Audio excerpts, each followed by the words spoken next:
स्वागत है आप सभी का हमारे चैनल एजुकेशनल रिसर्च पर। और आज हम बात करने वाले एमए सेमेस्टर 1 हिंदी एमसीक्यू महत्वपूर्ण प्रश्नों को हल करेंगे, जो आप सभी के एग्जाम के लिए काफ़ी मददगार साबित होने वाला है। तो बच्चों, सबसे पहले हम एमसीक्यू प्रश्न को हल कर लेते हैं, जिसमें से प्रश्न संख्या 1 कह रहा है कि हिंदी साहित्य के आरंभिक काल को आचार्य रामचंद्र शुक्ल ने क्या कहा है। तो बच्चों, इस प्रश्न का जो सही आंसर होगा ऑप्शन नंबर सी के साथ चला जाएगा। आचार्य शुक्ल ने हिंदी साहित्य को वीर गाथा काल कहा है, जो कि ऑप्शन नंबर सी में दिया गया है। तो सी हमारा सही आंसर हो जाएगा। अब हम प्रश्न संख्या 2 की ओर चलते हैं। प्रश्न संख्या 2 कह रहा है कि वीर गाथा काल का कवि नहीं है। तो बच्चों, वीर गाथा काल का कवि पूछा जा रहा है। ऑप्शन ए में है चंद्रबाई, बी है नामदेव, सी है जगनीक और डी है मधुकर। तो इस प्रश्न का जो सही आंसर होगा वो ऑप्शन नंबर बी के साथ चला जाएगा, नामदेव। नामदेव जो है वीरगाथा काल का कवि नहीं है, जबकि चंद्रबाई, जागनिक, मधुकर ये सभी वीरगाथा काल के कवि माने जाते हैं। तो ऑप्शन नंबर बी इसका करेक्ट आंसर होगा। प्रश्न संख्या 3 की ओर चलते हैं। प्रश्न संख्या 3 कह रहा है कि वीरगाथा काल के सर्वश्रेष्ठ कवि माने जाते हैं। काफ़ी अच्छा प्रश्न है और ये एग्जाम में पूछे जाने की संभावनाएं भी बन सकते हैं। तो इस प्रश्न का जो सही आंसर होगा ऑप्शन नंबर किसके साथ चला जाएगा, चंद्रबाई के साथ चला जाएगा। अभी हमने ऊपर भी इसके बारे में बताए थे कि ये वीरगाथा काल के कवि सर्वश्रेष्ठ कवि कौन है, तो चंद्रबाई है, दाई है। नेक्स्ट प्रश्न की ओर चलते हैं। नेक्स्ट प्रश्न जो है 4 नंबर प्रश्न कह रहा है कि पृथ्वीराज रासो के रचनाकार है। तो बच्चों, इसका ऑप्शन दिया गया है जयदेव, चंद्रबरदाई और जगनीक और डी है विद्यापति। तो बच्चों, इस प्रश्न का जो सही आंसर होने वाला है वो क्या हो जाएगा, हमारा चंद्रबरदाई हो जाएगा, जो कि ऑप्शन नंबर बी में दिया गया है। तो बी हमारा सही आंसर हो जाएगा। इसी तरह हम नेक्स्ट प्रश्न की ओर चलते हैं। नेक्स्ट प्रश्न जो हमारा कह रहा है कि कबीरदास की भाषा थी। तो बच्चों, कबीरदास की भाषा जो है सदुक्री भाषा कहलाती है। इसे खिचड़ी भाषा भी कहा जाता है। कबीरदास का जन्म 1398 ईस्वी में हुआ था। लहरतारा नामक तालाब के पास इसकी विधवा माँ ने इसे छोड़ दिया था। इनका पालन पोषण नीमा और नीलिमा ने किया था।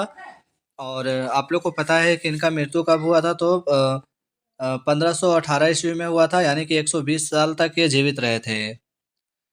इसके अलावा बीजक में इनके उपदेशों को संग्रहित किया गया। सखी शबद रमैनी को संग्रहित किया गया किसमें, तो बीजक में।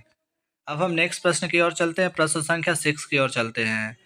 तो प्रश्न संख्या 6 क्या कह रहा है कि कट काटन कपि कुंजर भारी, दहो भुजदंड तमकी महिमारी, डोलत धरणी सभापद खसे, चले भजे भय मरुत ग्रसे। प्रस्तुत पंक्तियों के रचयिता कौन है, तो आप लोग को पता है कि इस पंक्ति के रचयिता तुलसीदास जी है। तो ऑप्शन नंबर ए इसका करेक्ट आंसर होगा।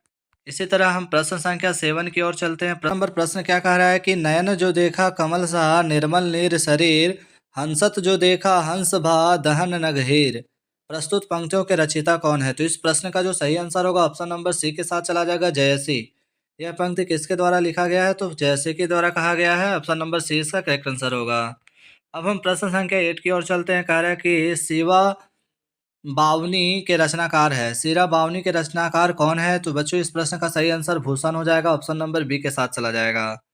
अब हम प्रश्न संख्या 9 की ओर चलते हैं। प्रश्न संख्या 9 कह रहा है कि नर की और नल की गति एके करी जोय, जेतो नीचो हे चले तेतो ऊंचे होय। प्रस्तुत पंक्ति के रचयिता है। तो बच्चों, इस प्रश्न का जो सही आंसर हो जाएगा बिहारी लाल हो जाएगा, जो कि ऑप्शन नंबर सी में दिया गया है। तो सी हमारा करेक्ट आंसर होगा। इसी तरह प्रश्न संख्या 10 की ओर चलते हैं। प्रश्न संख्या 10 क्या कह रहा है कि सखी वे मुझसे कहकर जाते, प्रस्तुत पंक्ति के रचयिता है। तो बच्चों, इस पंक्ति के रचयिता कौन हो जाएगा, मैथिली शरण गुप्त के द्वारा कहा गया है कि सखी वे मुझसे कहकर जाते। इस पंक्ति के रचयिता मैथिली शरण गुप्त हैं।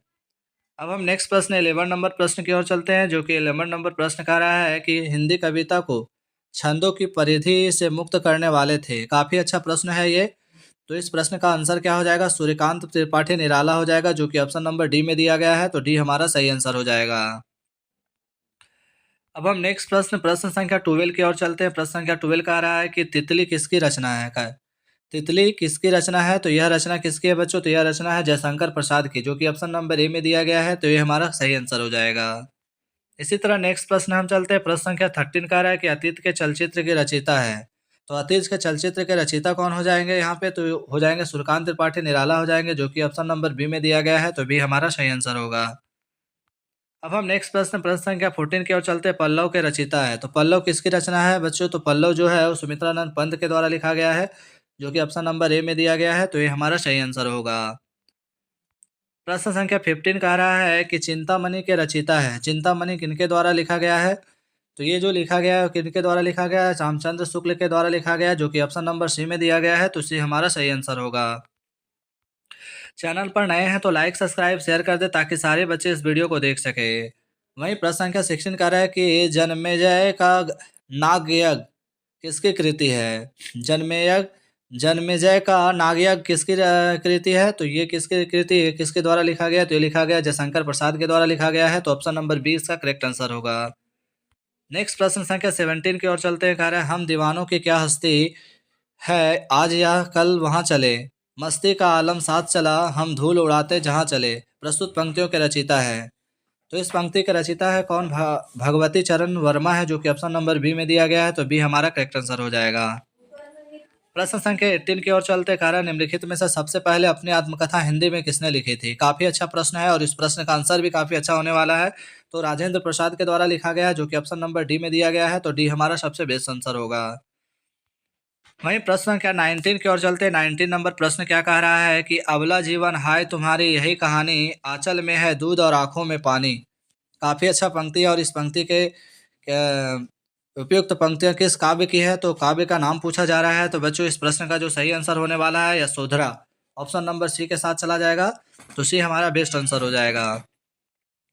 इसी तरह हम नेक्स्ट प्रश्न यानी कि प्रश्न संख्या 20 और ये हमारा आखिरी प्रश्न है इस वीडियो का, तो जिसमें से कह रहा है कि हिमालय के आंगन में उसे प्रथम किरणों का देव पहाड़, उषा ने हंस अभिवादन किया और पहनाया हीरे का हार। प्रस्तुत पंक्तियों के रचयिता है, तो बच्चों इस पंक्ति के रचयिता कौन हो जाएंगे? तो जयशंकर प्रसाद हो जाएंगे, जो कि ऑप्शन नंबर सी में दिया गया है, तो सी हमारा सही आंसर होगा। तो इस तरह से महत्वपूर्ण 20 प्रश्न को हमने हल किए हैं। अगर वीडियो अच्छा लगा तो लाइक सब्सक्राइब शेयर कर दे। धन्यवाद।